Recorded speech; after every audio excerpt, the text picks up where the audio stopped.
Hi everyone, as some of you might know, I'm a big fan of photobooks and I collect some of them. And today I wanted to talk about 5 recent purchases I made, and I think from all of those 5 books we can learn some stuff, and yeah, I just want to show you also some nice images I saw in those 5 books. So the first book of this small list is this one, American Color by Konstantin Manos.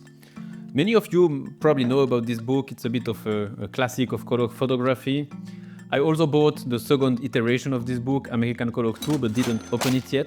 But seeing how good the first one was, I'm surely gonna unwrap it soon. So just to introduce the book, it's a book shot by Konstantin Manos, who is an American photographer of Greek origin. And the book shows a certain vision of America, of course in color, as the title mentions it. It's mostly focused on locations where Americans go for leisure purposes, such as, for example, Daytona Beach, or I think Palm Beach, with some images shot in theme parks as well.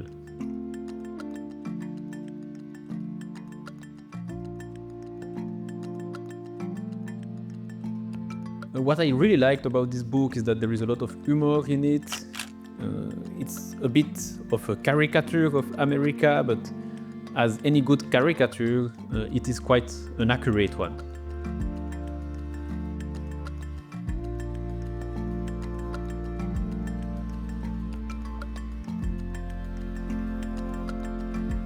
Another thing that I really liked in this book is the way the images seem to be effortless. I don't know, if you look for example at Alex Webb's work, it sometimes feels like he tried really hard to get the picture, whereas in the case of the images in this book, they have this very effortless vibe. I'm not sure why I think this is a positive. There are maybe less complex images, but still have a certain strength in them, I believe. I just think this is a book in which there is a lot to learn if you are wanting to do color photographs.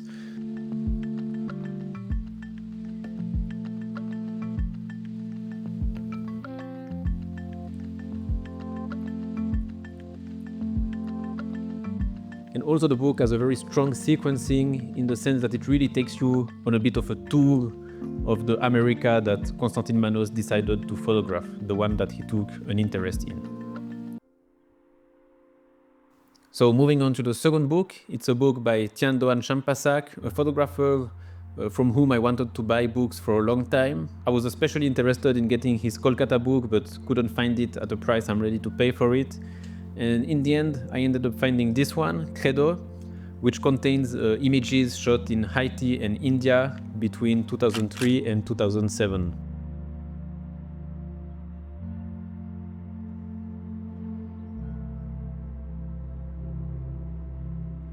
So one thing that I thought was really interesting about the format of this book is that you can open it on both sides.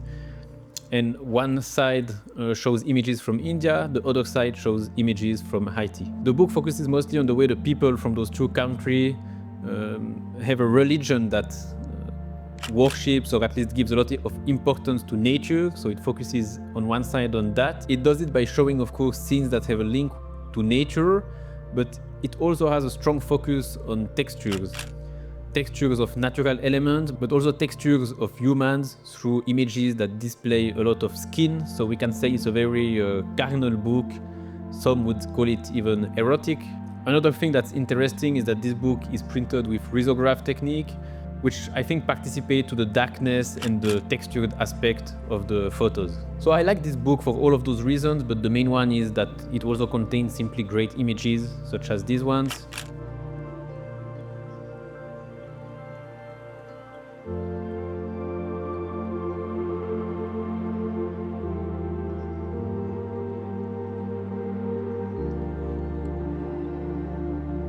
I will definitely get more of Tiandoan Champasak's books in the future. So moving on to the next book, it's the book Pia by Christopher Anderson, which I got simply because I just pre-ordered Christopher Anderson's new book, which is called, I think, Index, that contains a lot of the different works he did through his life. And I wanted to get this one. I found it at a decent price, so I thought, why not get it? As the cover shows it, the images inside the book have very warm tones and tend to have a bit of an orange tint to them. Simply said, the book is about Anderson's family's return to Paris from New York, and this return is shown through different portraits of his daughter Pia. It does not only include portraits, but also some beautiful still lives. I'm not sure if these still lifes have a link to PR or if they are simply included to act as a visual break from the large amount of portraits the book contains. And this brings me to something I did not really like about this book, is the fact that there are a lot of portraits, and I'm not a huge fan of portraits. I was expecting a bit more candid images that I think would have made the book a bit more dynamic.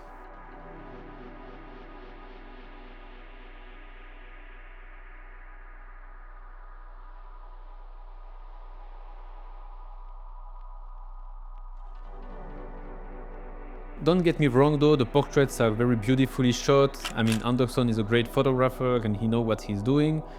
It's just that portraits are not really my cup of tea, or I prefer when they are included in a limited amount in a book.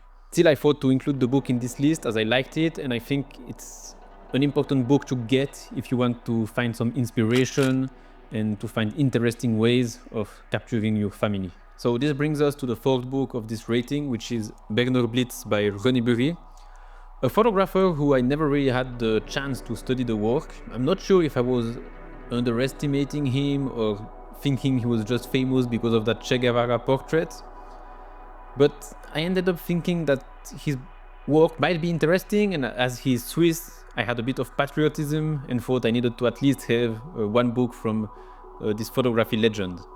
And now I'm saying he's a legend. That's what this book convinced me of.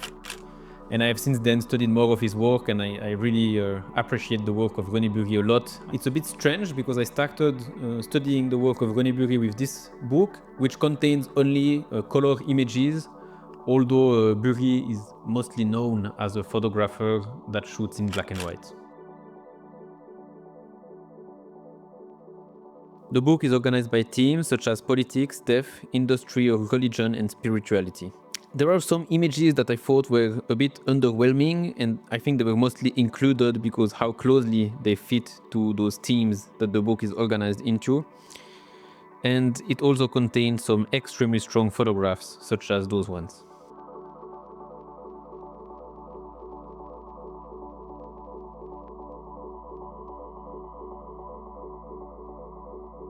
It's really by seeing the depth of his portfolio in this book that I became interested in learning more about his black and white work, and that I discovered how great of a photographer René Burri was.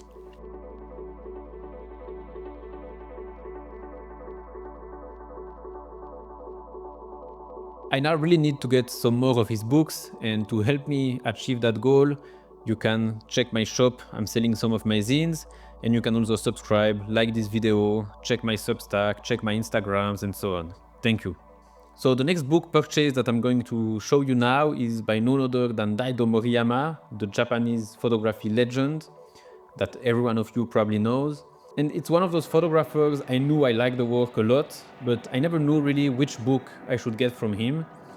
And recently in Lausanne there was an exhibition that covered most of his work, and as part of this exhibition there was a room in which the book Hunter was displayed in its original sequencing. Since I really liked the images displayed there and the history of this book, I decided that this was the book I needed to own from Daido Moriyama. I first bought this edition here from Kodansha, this very small edition, and I didn't really like it because the images in here are full spread, you cannot really like open the book properly. So then when I saw this one, which is another edition, I don't remember the name of the editor, but I will write it in the description.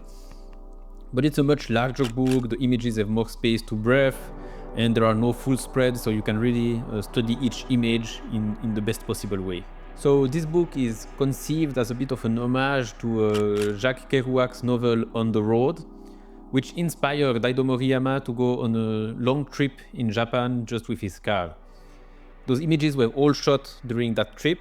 They're really participating to establish Daido Moriyama's very distinctive style, the gritty black and white, the grain, the fact that the images can be skewed, they can be technically wrong, but still they have a certain punch and they carry a lot of emotions. There is a lot of things that could be said about this book. I will just show you some of my favorite images, among which we can find the infamous stray dog image that's probably Moriyama's most popular one.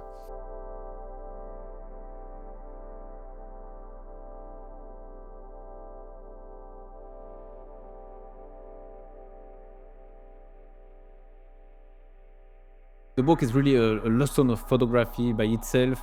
It really shows how you can do personal photography that still resonates with the viewer a long time after it was shot. And yeah, I really like how it transports me with Moriyama on this trip. I like to imagine how he decided to shoot certain scenes, or there is also a lot of mystery on in which condition the images were shot. Sometimes we can see women, we don't know who they are really, if he knew them or not, or how he stumbled upon them. We can see a lot of different scenes that happened during that trip that he undertook, and it's just a really interesting book with a lot of very powerful images. So that wraps up this video. It was quite a short one, but I hope it was still enjoyable for you. I plan on doing more of those videos in which I present some recent book purchases in a very informal way without going into too much details. Let me know if it's a format that you have an interest into, and if you enjoyed this video, please don't forget to give it a like, and if you are not subscribed yet, don't hesitate, subscribe. So thanks a lot, and see you in the next one. Bye bye.